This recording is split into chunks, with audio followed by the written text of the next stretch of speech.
औज़ुबिल्लाहिमिनश्शैतानिर्रजीम बिस्मिल्लाहिर्रहमानिर्रहीम अल्लाहुम्मा सल्लि अला मुहम्मद व अला आलि मुहम्मद।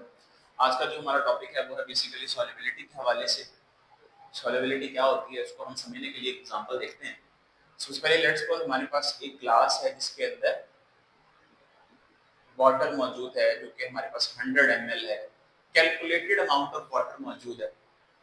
अब इस पानी के अंदर हम लोग शुगर को ऐड करना चाह रहे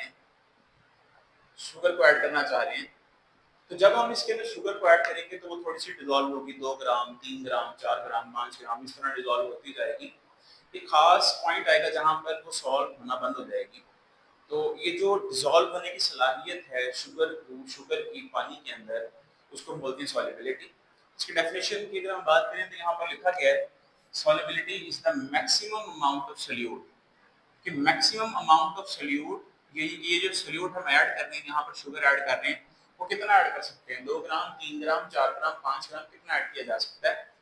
dissolve in a specific amount of solvent. अब जो हमारे पास सॉल्वेंट है यानी कि जो वाटर है वो हमारे पास स्पेसिफिक है, यानी कि 100 ml ही है, लेकिन शुगर की कंसंट्रेशन का हमें आइडिया नहीं है। तो इसलिए by definition solubility is the maximum amount of solute dissolve in a specific amount of solvent at specific temperature, और आपका टेम्परेचर भी सेम रहना चाहिए। लेट्स सपोज अगर हमने इसका 25 सेंटीग्रेड टेम्परेचर रखा है तो 25 भी रहना चाहिए। ये ना हो कि आप शुगर को ऐड करवाते जा रहे हैं और साथ साथ टेम्परेचर भी बढ़ाते जा रहे हैं। जब टेम्परेचर बढ़ाते हैं तो सॉल्युबिलिटी सब्सटेंसेस की बढ़ जाती है, जिसकी वजह से सॉल्युबिलिटी के ऊपर इम्पैक्ट आता है। तो इस वजह से हमें टेम्परेचर को स्पेसिफिक रखना होता है, मेंटेन रखना होता है। नंबर 1। अब यहाँ पर हमारे पास फैक्टर्स हैं, कुछ फैक्टर्स हैं जो कि सॉल्युबिलिटी को अफेक्ट करते हैं। अब वो कौन कौन से फैक्टर्स हैं जिसकी वजह से सॉल्युबिलिटी इफेक्ट होती है?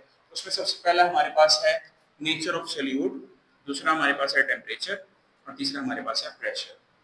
अब ये जो नेचर ऑफ सोल्यूट है इसका क्या मतलब है? आप अगर एक ग्लास पानी के अंदर एक जगह पे आप शुगर ऐड कर लें और एक जगह पे आप सॉल्ट को ऐड करवाएं, तो मुझे बताएं ज्यादा जल्दी कौन सी चीज डिसॉल्व होगी? डेफिनेट बात है सॉल्ट ज्यादा जल्दी डिसॉल्व होगा। शुगर को आपको स्टीरिंग करनी पड़ेगी, उसको हिलाना पड़ेगा सही तरह से, तो फिर उसके बाद जाके चीनी मिक्स होगी पानी के अंदर।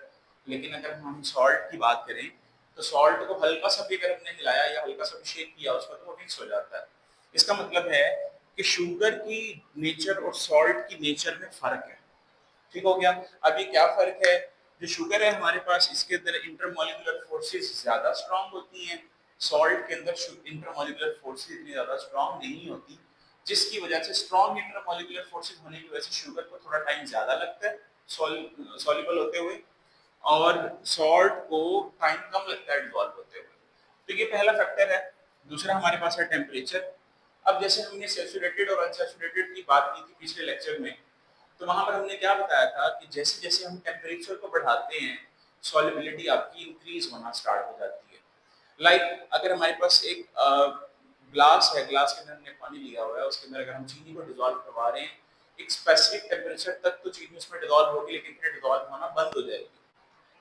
तो फिर आपको क्या करना पड़ेगा? आपको फिर टेम्परेचर जब आप इंक्रीज करते हैं तो फिर फर्दर और जगह बन जाती है, स्पेस बन जाती है, दोबारा से आप शुगर को डिसॉल्व करवाना चाहें तो मजीद उसमें शुगर डिसॉल्व कर सकते हैं। तो उसका मतलब है कि टेम्परेचर को आप बढ़ाने से, टेम्परेचर के बढ़ाने से सॉल्युबिलिटी बढ़ती भी है और कम भी होती है, दोनों चीजें होती हैं। और वो कैसे होती है वो आपको मैं अगले ग्राफ में बताऊंगा। अब तीसरी चीज हमारे पास है प्रेशर। प्रेशर बेसिकली हम 1 atm लेते हैं कि जो नॉर्मल प्रेशर हमारे एटीएम होता है वो 1 atm होता है। अगर आप इस प्रेशर को बढ़ाएंगे या कम करेंगे तो तब भी आपकी सॉल्युबिलिटी के ऊपर इम्पैक्ट पड़ेगा। अब इस ग्राफ को देखें, यहाँ पर हमारे पास एक्स एक्सिस पे मैंने टेम्परेचर लिया है और वाई एक्सिस पे हमारे पास ग्राम ऑफ सोल्यूट है।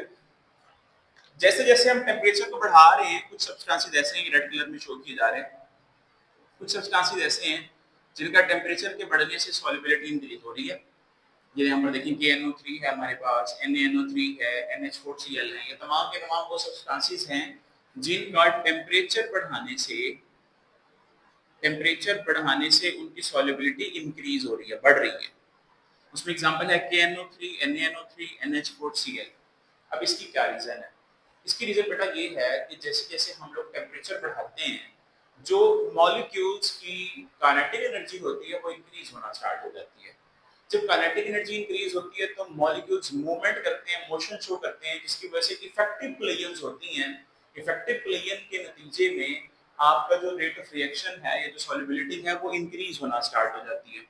लेकिन कुछ सब्सटेंसेस हमारे पास ऐसे होते हैं जिनकी सॉल्युबिलिटी डिक्रीज हो जाती है जब हम टेम्परेचर को इंक्रीज करते हैं।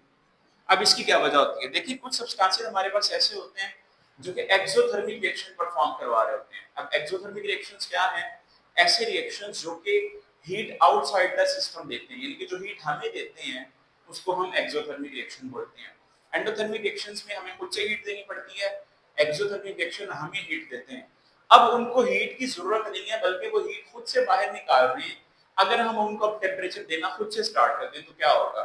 वो टेम्परेचर बाहर निकाल रहे हैं, हीट बाहर निकाल रहे हैं, हम उनको हीट देते जा रहे हैं, जिसकी वजह से उनका rate of reaction slow down हो जाएगा, रिएक्शन रिवर्स होना स्टार्ट हो जाएगा, जिसकी वजह से उनकी सॉल्युबिलिटी डिक्रीज होना शुरू हो जाएगी। यहाँ पर ब्लैक कलर में मेंशन किया गया है, हमारे पास HCl है, NH3 है, SO3, SO2 है। ये तमाम के तमाम वो सब्सटेंसेस हैं जिनकी सॉल्युबिलिटी डिक्रीज होती है जब जब हम टेम्परेचर को इंक्रीज करते हैं। हमारे पास एक और एग्जांपल यहाँ पर मेंशन की गई है NaCl की। NaCl वो सब्सटेंस है जिसकी सॉल्युबिलिटी के ऊपर टेम्परेचर का ऐसा कोई फर्क नहीं पड़ता, थोड़ा बहुत फर्क जरूर पड़ता है, लेकिन उसको हम नेग्लिजिबल काउंट करते हैं। तो NaCl की सॉल्युबिलिटी के ऊपर टेम्परेचर कोई इफेक्ट नहीं डालता। ये था हमारा आज का लेक्चर। उम्मीद करता हूँ आपको आज का लेक्चर समझ आया होगा। अगर आपको समझ आया है तो लाइक और सब्सक्राइब जरूर करें। बहुत शुक्रिया।